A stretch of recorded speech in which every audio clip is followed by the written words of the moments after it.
नमस्ते। Tagore children academy senior secondary school Surajgarh की online class में आपका स्वागत है।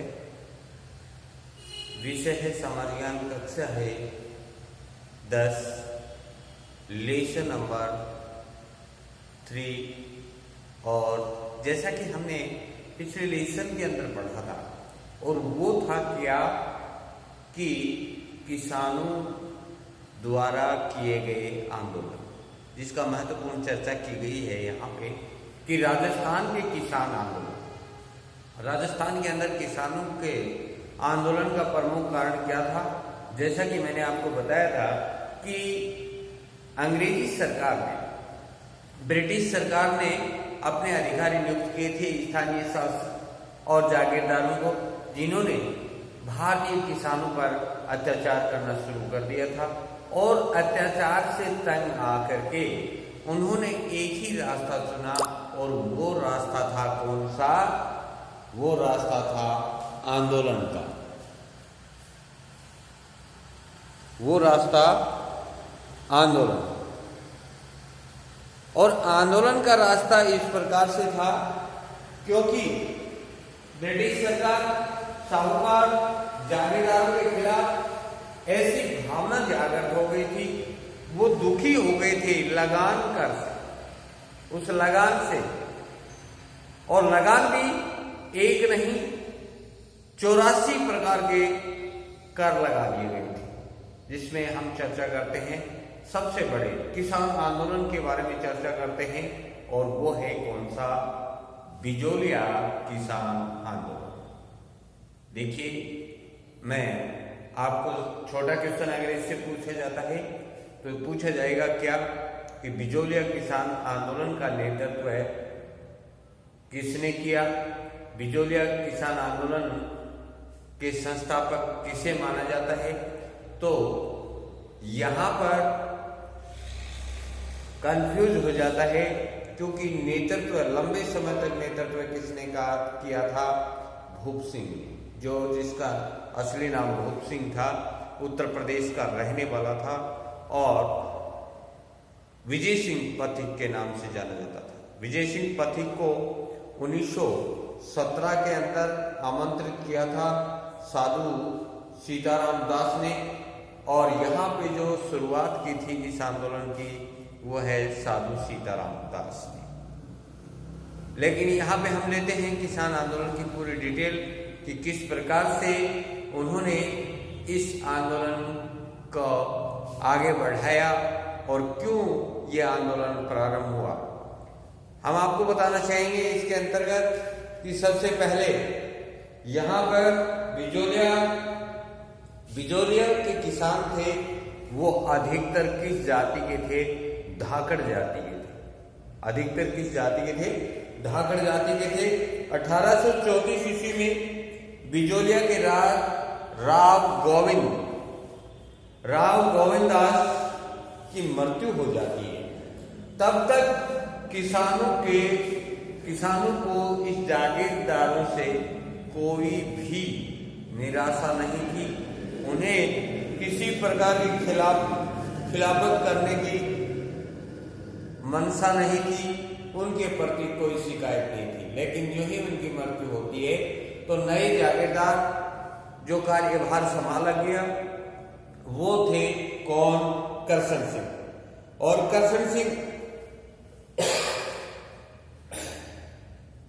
1894 ईस्वी में करशन सिंह जागीरदार बने और उन्होंने जागीर की जो प्रबंध है उसमें काफी प्रकार का उलटफेर किया और उसने 84 प्रकार के कर लगा दिए गए। जब किसानों ने इस बात का विरोध किया, उन्होंने मेवाड़ के अधीन जो भीलवाड़ा क्षेत्र है, बिजोलिया है, ये मेवाड़ के नीचे आता था। उन्होंने जाकर के मेवाड़ के महाराणा के सामने शिकायत पेश की, लेकिन महाराणा ने क्या किया कि महाराणा ने जांच के लिए एक हामिद हुसैन राजस्व अधिकारी को भेजा गया और वहां से जब उसकी रिपोर्ट आई तो उसके अंदर 84 में से मात्र 2 लागत हैं, 2 लगान थे, वो उन्होंने माफ कर दिए, जिसके कारण से कृष्ण सिंह का हौसला और भी बुलंद हो गया और कृष्ण ने और अत्याचार करना शुरू कर दिया। बाद में तो यहां तक कर दिया था कि उन्होंने 87 प्रकार के कर लगा दिए थे और 87 प्रकार के कर के साथ साथ ही 1899 और 1900 ईस्वी में भयंकर अकाल पड़ा, लेकिन किसानों की स्थिति को नजरअंदाज न करते हुए कृष्ण सिंह ने एक और नया कर लगा दिया और वो था चौरी कर। चौरी कर का मतलब क्या था कि चौरी कर का मतलब था कि जब भी किसान अपने लड़की की शादी करते थे तो उसके बदले में उसे चौरी कर देना पड़ता था, जिसने किसानों ने इसका बड़ा विरोध किया और विरोध के साथ साथ ही यानी शादी में 5 रुपए राजकोष में जमा कराना पड़ता था, जिसके विरोध में किसानों ने लगभग 2 वर्ष तक अपनी पुत्रियों की शादी को रोक दिया और उन्होंने इसका क्या किया, विरोध किया, लेकिन विरोध का कोई नतीजा नहीं निकला।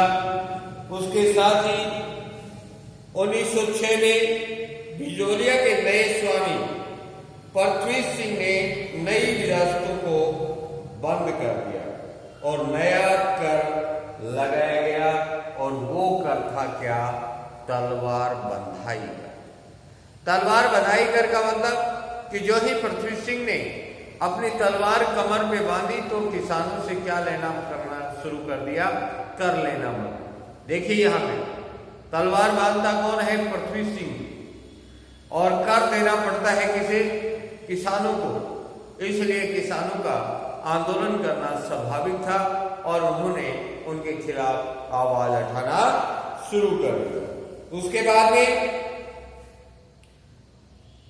जब लूट और शोषण चरम सीमा पार कर गया तो 1913 ईस्वी में किसानों के साथ साधु सीताराम दास, फतेहकरण चारण और ब्रह्मदेव ने इनका नेतृत्व लेकर के किसानों ने क्या किया कि जमीन पर हल चलाना बंद कर दिया। उन्होंने ये ऐलान कर दिया कि ये किसान खेती नहीं करेंगे, लेकिन इतना दबाव था इन जागीरदारों का कि फतेहकरण और ब्रह्मदेव है बिजोलिया छोड़ करके चले गए, परंतु साधु सीताराम दास ने सीताराम दास को पुस्तकालय से अलग कर दिया और जब उन्होंने इस बिजोलिया किसान आंदोलन की 1900 और यहाँ पे 13 से शुरुआत की और 1913 से शुरुआत करने के बाद में साधु सीताराम दास कुशल नेतृत्व नहीं कर पा रहे थे। जब उसे इस बात का पता चला कि विजय सिंह पथिक आ रहे हैं तो उन्होंने वहां से बुलाया और 1917 के अंदर विजय सिंह पथिक को ये आंदोलन का नेतृत्व सौंप दिया। उसके बाद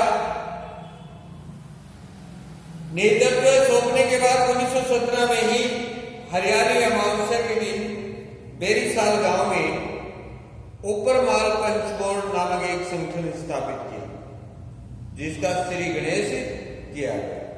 यानी यहाँ पे समझने की बात है कि 1913 से लेकर के 1917 तक इसका नेतृत्व किसने किया, साधु सीताराम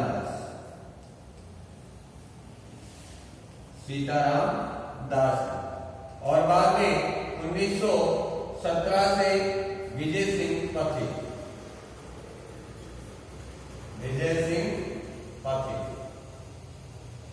उसके बाद 1917 से कंटिन्यू चलता रहा और चलने के साथ ही 1917 में जो ही इसे सौंपा गया तो 1917 में हरियाली तीज अमावस्या के दिन उन्होंने अपरमाल पंच बोर्ड की स्थापना की।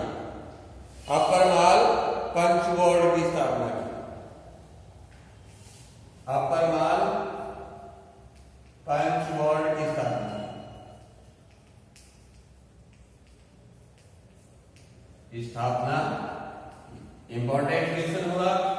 अपर मालपंच बोर्ड की स्थापना कब की गई? 1917 के अंदर हरियाली अमावस्या के दिन। किसने की? विजय सिंह पथिक ने। और क्योंकि विजय सिंह पथिक ने 1917 के अंदर नेतृत्व संभाल लिया था। उसके बाद यहां पे चलते हैं कि तिलक ने किसानों की वीरता और संगठन से प्रभावित होकर अपने अंग्रेजी पत्र मराठा अंग्रेजी समाचार पत्र है मराठा, इसका संपादक कौन था? तिलक। इसने बार बार इसके अंदर उजागर किया और किसानों को प्रेरित करने के लिए उन्होंने एक ऐसा संपादक के तौर पर और उन्होंने छापना शुरू किया बिजोलिया किसान आंदोलन के बारे में। और इसी के साथ ही बिजोलिया के किसानों को जागृत करने के लिए जो कि माणिक्यलाल वर्मा,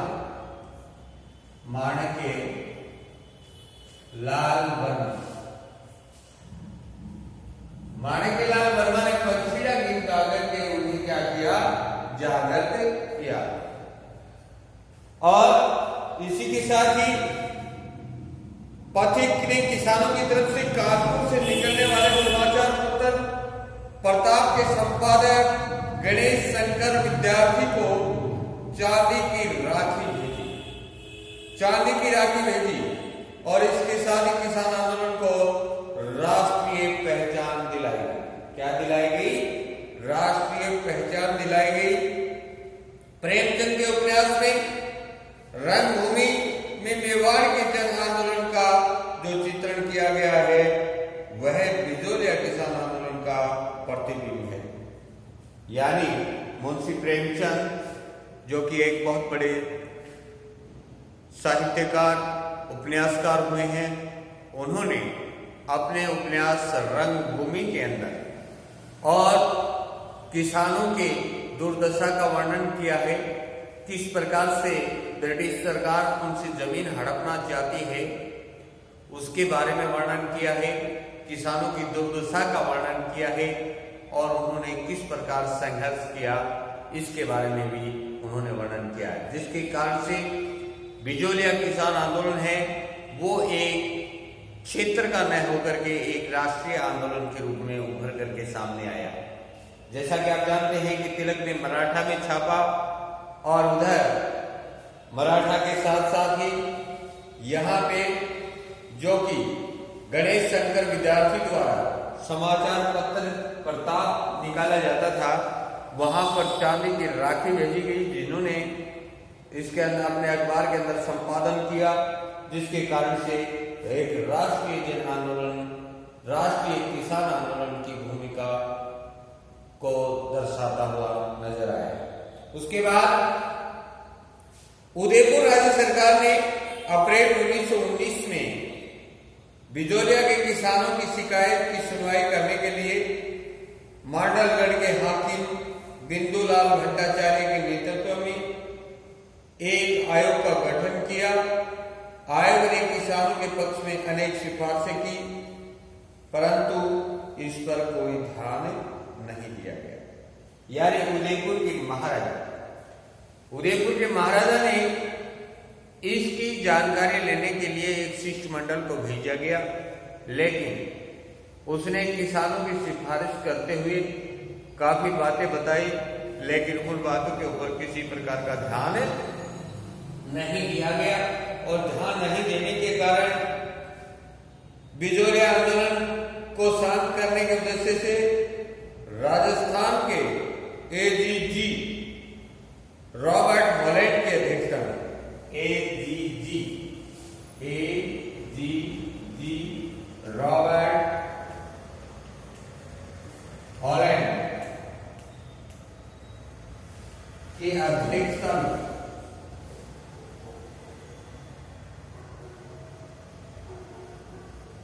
उनकी अध्यक्षता के अंदर एक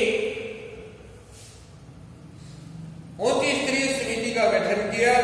1922 में रॉबर्ट हॉलैंड ने किसानों से वार्ता कर 35 लागतों को क्या कर दिया गया, माफ कर दिया गया। यानी जब उनकी समझ में आई तो एजेजी रॉबर्ट हॉलैंड 35 लागत है वो उनमें से कम कर दी, लेकिन समझौता स्थायी नहीं उसका। 1927 में नए बंदोबस्त के विरोध में विजय सिंह पथिक से परामर्श के बाद लगान भूमि छोड़ दी। जमीन हाथ से निकलने के बाद किसानों ने पुनः संघर्ष किया और ये आंदोलन है 1941 तक चला। यह आंदोलन कब तक चला, 1941 तक चला। ये आंदोलन के बारे में हम चर्चा करते हैं। एक बार पुनः आपको बिजोलिया किसान आंदोलन के बारे में बताते हैं जो महत्वपूर्ण है। बिजोलिया किसान आंदोलन जो कि 1913 से लेकर के 1941 तक चला। 1913 के अंदर जिसका जो नेतृत्व किया वो साधु सीताराम दास ने, जो 1917 तक किया। 1917 के बाद में इसका नेतृत्व किया भोग सिंह यानी विजय सिंह पथिक ने। इसका मुख्य कारण क्या था कि जैसा कि हमने आपको बताया था कि सीताराम दास जो कि 1894 ईस्वी के अंदर उसकी मृत्यु हो गई थी और उसके बाद में तब तक किसानों को किसी प्रकार की शिकायत नहीं थी, लेकिन नए जागीरदार करशन सिंह जब गद्दी के ऊपर बैठे तो उन्होंने क्या किया, जागीरदारी का फायदा उठाते हुए उन्होंने किसानों के ऊपर 84 प्रकार के कर लगा दिए। और जब इस बात का शिकायत की तो उन्होंने क्या किया कि जब मेवाड़ के महाराणा ने जांच के लिए भेजा गया तो मात्र 2 लागतें कम कर दी गई, जिसके कारण करशन सिंह का उत्साह और बढ़ गया। कुछ दिनों के बाद ही उसने एक और कर लगा दिया जिसका नाम क्या था, चौरी कर। यानी लड़की की शादी के अंदर जब भी कोई लड़की की शादी की जाती थी तो 5 रुपए शुल्क दे करके ही शादी करनी पड़ती थी। ये भी इसका इन्होंने विरोध किया किसानों ने, और किसानों ने लगभग 2 वर्ष तक अपनी कन्याओं का विवाह करना ही बंद कर दिया। लेकिन ऐसे नहीं हो पा रहा था, इस कारण से उन्होंने विरोध किया और विरोध करने के बाद में यहाँ पे एक नया कर और लगाया गया जो कि जागीरदार पृथ्वी सिंह की ओर से लगाया गया। और पृथ्वी सिंह ने वो कर लगाया गया तलवार बंधाई कर, कि तलवार पृथ्वी सिंह बांधेगा, उसका कर कौन देंगे, किसान देंगे। और इस कारण से किसान हैं वो उन्होंने हल चलाना ही बंद कर दिया था। उसके बाद जैसा कि मैंने आपको बताया था कि यहाँ पे माणिक्यलाल वर्मा ने लोगों को जागृत करने के लिए पंछीड़ा गीत गा करके उन्होंने लोगों को जागृत किया, जगह जगह जाकर के। और जैसा कि ये जो आंदोलन है साधु सीताराम दास, ब्रह्मदास और ब्रह्मदत्त के साथ में थे कौन, फतेहकरण। ये फतेहकरण और ब्रह्मदेव हैं, वो जागीरदारों से जुड़ते हुए उन्होंने क्या किया, बिजोलिया ही छोड़ दिया था। लेकिन साधु सीताराम दास नहीं हटे, उन्हें पुस्तकालय अध्यक्ष बनाया गया था वहां का, वहां से उसे हटा दिया गया। लेकिन फिर भी उन्होंने इस आंदोलन में पूर्ण सहयोग किया और नेतृत्व भी किया। उसके बाद यहाँ पे जो कि संपादक के रूप में तिलक ने अपने किसानों की वीरता और संगठन से प्रभावित होकर के मराठा जो समाचार पत्र है उसके अंदर उन्होंने छापा। और उसके बाद में जो विजय सिंह पथिक ने एक चांदी की राखी भेज करके और कानपुर से निकलने वाला जो समाचार पत्र है प्रताप, उसको ये सूचित किया गया। तो प्रताप समाचार पत्र है, उसमें भी किसानों के हालात को छापा गया। और इसके कारण से ये एक बिजोलिया राजस्थान में नया होकर के एक राष्ट्रीय किसान आंदोलन के रूप में उभर करके आया। जब बाद में ये चरम सीमा पर थे तो उस समय इन्होंने क्या किया कि जैसा कि एजेजी रॉबर्ट हॉलैंड की अध्यक्षता में जब यहाँ पे भेजा गया एक शिष्टमंडल भेजा गया। उन्होंने क्या किया कि इस आंदोलन के अंदर 35 लागतों को कम कर दिया, जिससे किसानों का हौसला और बढ़ने लग गया और उन्होंने जमीन पे खेती करने से साफ इनकार कर दिया। जब जमीन हाथ से जाने लगी तो वहां के किसानों ने पुनः आंदोलन प्रारंभ किया और ये आंदोलन 1941 तक चला और 1941 तक चला, जो कि द्वितीय विश्व युद्ध के कारण ये क्या हो गया, यहीं पे धीरे धीरे समाप्त हो गया। और ये था राजस्थान के अंदर बिजौलिया किसान आंदोलन, जो कि महत्वपूर्ण बात इसमें आती है क्या, मुख्य रूप से किसका नेतृत्व है, साधु सीताराम दास ने, 1917 में विजय सिंह पथिक ने, और यहाँ पर माणिकलाल वर्मा ने पक्षीड़ा गीत गा करके उन्होंने लोगों को जागरूक किया। तो यहाँ पे माणिकलाल वर्मा का, साधु सीताराम दास का, विजय सिंह पथिक का और ब्रह्मदेव का, और यहाँ पर फतेहकरण चारण इनका योग था। लेकिन फतेहकरण और ब्रह्मदेव इन्होंने जागीरदारों से डर के मारे इन्होंने बिजौलिया ही छोड़ दिया और सबसे महत्वपूर्ण माना जाता है बिजौलिया किसान आंदोलन। ये अगला हम लेंगे अगले लेसन के अंदर, और वो है क्या, सीकर किसान आंदोलन। तब तक के लिए धन्यवाद।